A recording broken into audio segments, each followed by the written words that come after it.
Question number 1 on the Physics 30 practice final. If the mass of an object is halved and the velocity changes from left to right, the momentum will change by a factor of. So we know that momentum equals mass times velocity.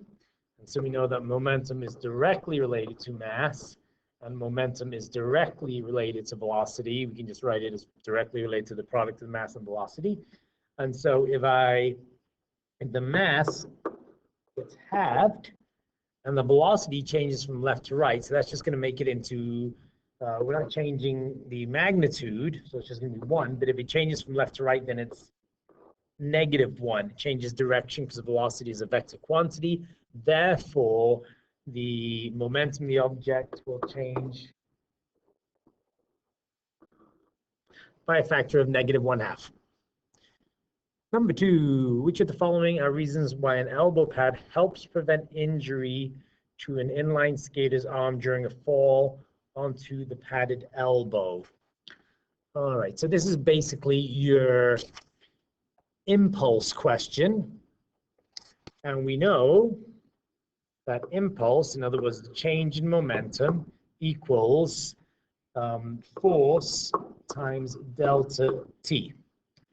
Right? We also know the momentum, impulse equals m delta v, but this is the moment we're dealing with force and time.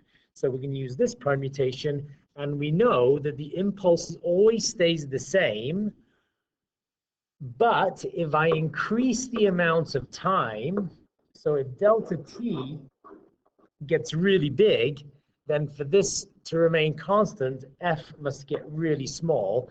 And conversely, if delta t gets really small, then the force must get really big.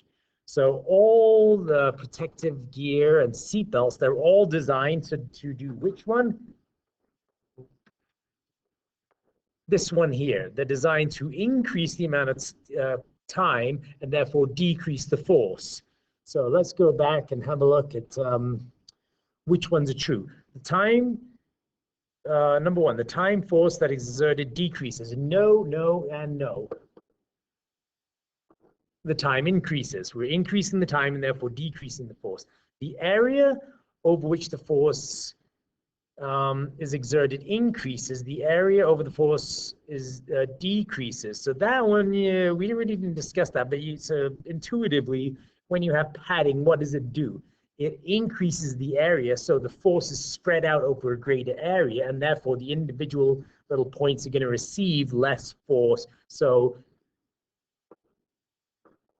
quite clearly, it's that one is true. It's true that the area over which the force increases. And then the last one, the net average force increases or it decreases. We already discussed that. It must decrease. And so your answer for this is 2, 4, 2, 3, and 6, which is A. Number 3 is a one-dimensional collision. So we have a bowling ball. It's rolling north. So here's the bowling ball. It's going north. It hits another ball. And then they both go off going, well, one goes north. Which one? The second one goes north.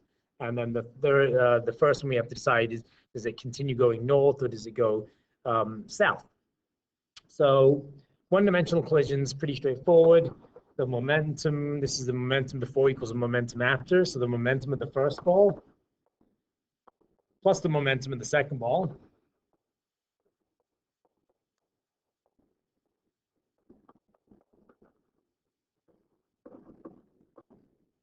equals the momentum of the first ball after plus the momentum of the second ball after. So it's a momentum before equals momentum after.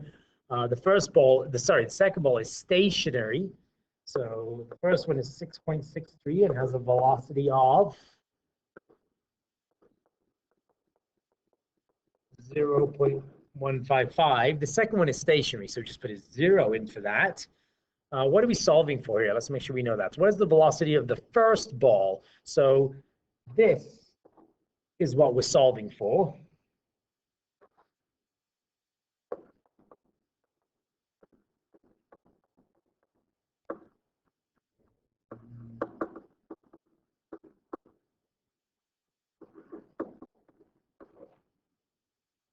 And once it's set up like that, then you can just solve for the unknown variable, which is V1 in this case.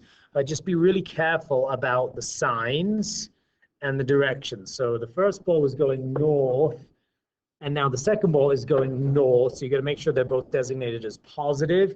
And then if you end up getting a negative answer, then you know that the first ball, you know that it actually went in the opposite direction. So that's what the negative will tell you, which direction it went in. So we solve that, multiply these together, multiply those together, subtract, divide by 3.6, you end up getting a positive answer, and that positive answer is 0.0179 meters per second. And since the answer is positive, and we've designated north as being positive, then the answer is A.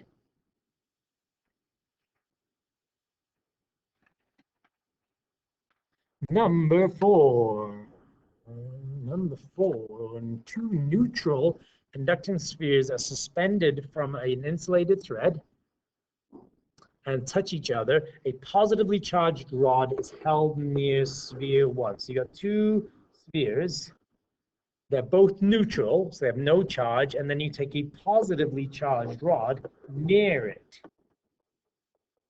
It just says near it, doesn't say touching it, it says near it. When the positively charged rod is removed, the charges on the spheres will be, okay, so when this positively charged rod comes near, what's going to happen? It's going to attract all the electrons, or not all of them, it's going to attract a bunch of electrons from this ball. So what have we got? Wait a minute, better read this carefully. A positively charged held near sphere 1. So this is 1 and this is 2.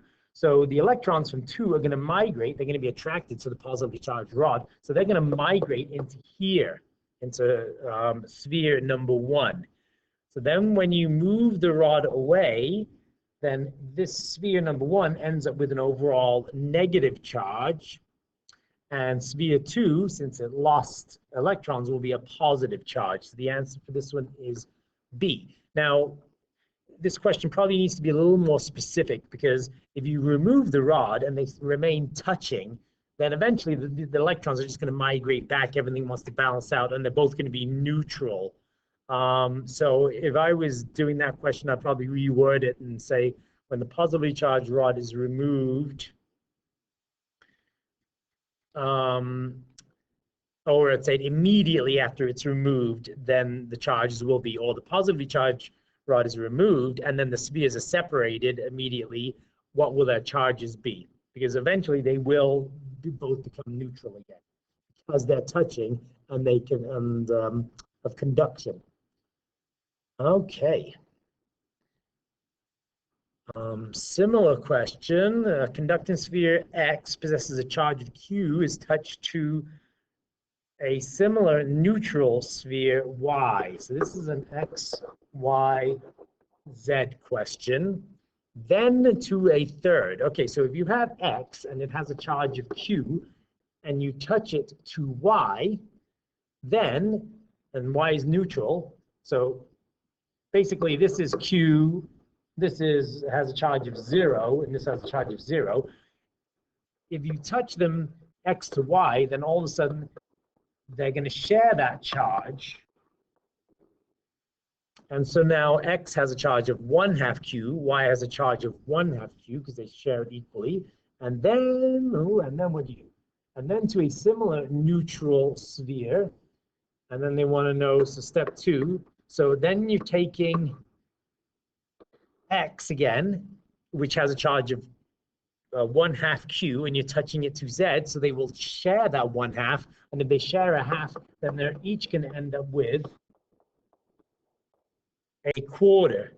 This one will remain as a half, and therefore the answer is quarter, half, quarter, C. Number 6. Another straightforward question. The electric field at a point 2.5 meters directly to the right of an alpha particle.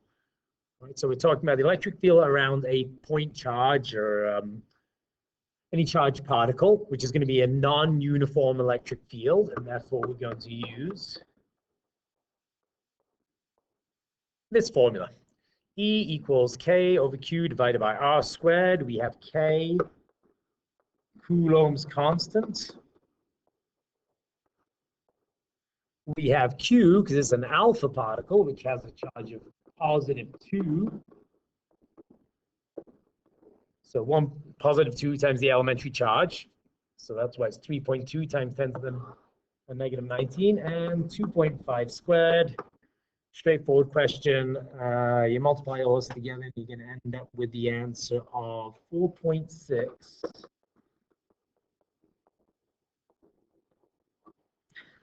times 10 to the -10 newtons per coulomb, which is B.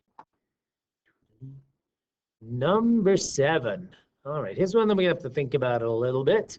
We've got a magnet, and you got to read these questions carefully, because you look at this question and you go, oh, you're going to move the magnet through the coil of wire, aren't you? Well, no, you're not. In this case, in this question, it says the coil is connected to a sensitive ammeter, as shown in the above diagram, when the magnet is moved towards the right. So the magnet is moving this way, and it's a sensitive ammeter. So yes, this will create this moving magnetic field will create electric current in the wire here. Different color will create electric currents in the wire here. We don't know which direction. And that electric current will create a magnetic field, and that magnetic field will oppose the motion of the moving magnet, right? So this is Lenz's law.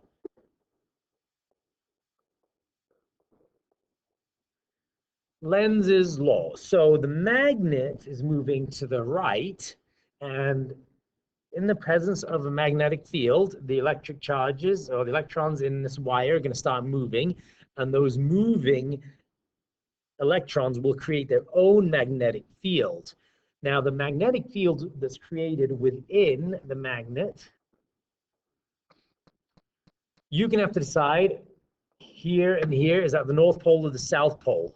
Now, we're moving the magnet to the right, and therefore, Lenz's law says we have to do work. So if I'm moving that magnet to the right, if this is a North Pole, am I going to have to do work? And the answer is no, I'm not, because it's going to be repelled. It's going to do the work itself. So that defies logic. That's getting work out of nothing, energy out of nothing. So this must be the South Pole of the magnetic field that's created within the wire. And this must be the North Pole, because now you have to do work to overcome the attraction between the magnet and the induced magnetic field. Okay, so now you can use your second-hand rule with your left hand, and you're going to point your thumb to the left.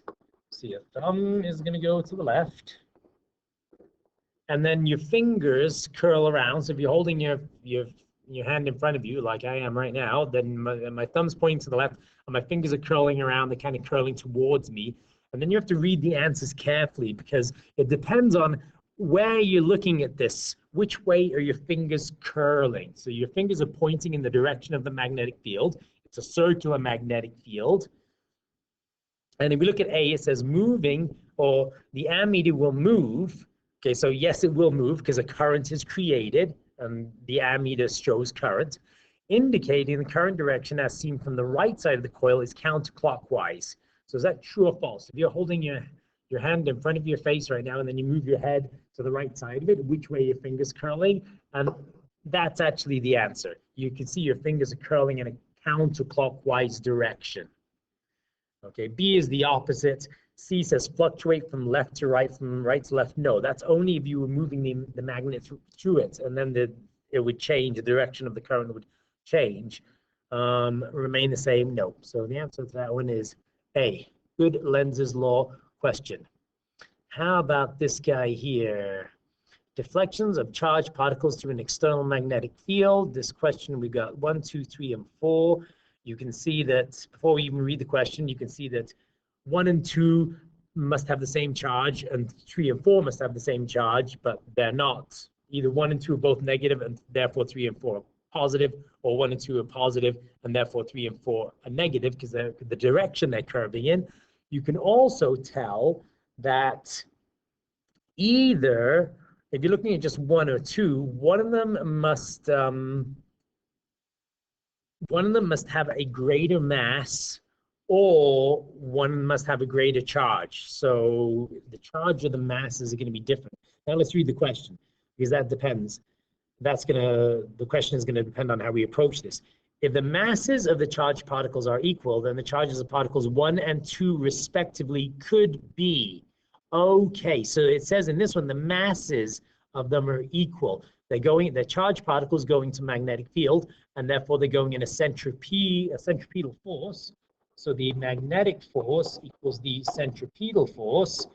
QdB equals mv squared over r. And we want the relationship between the charges. So if we solve this formula for the charge,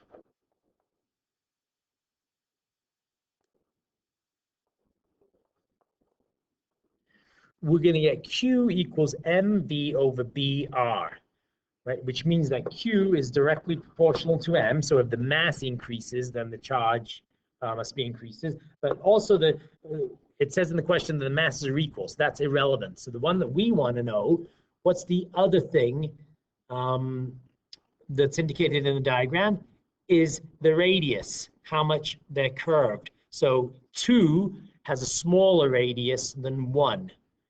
All right, and the relationship between the charge and the radius is an inverse one, right? Q and R. So in other words, if the charge increases, then the radius will decrease. And we just said that number 2 has a smaller radius, therefore number 1 must have a larger charge. And so the answer for that question is, oh, did I say that right? Number 2, yep, has the smaller radius. Therefore, it must have the larger charge. I think I said that wrong. Number 2 has the smaller radius. Therefore, it must have a larger charge, and that will be option D.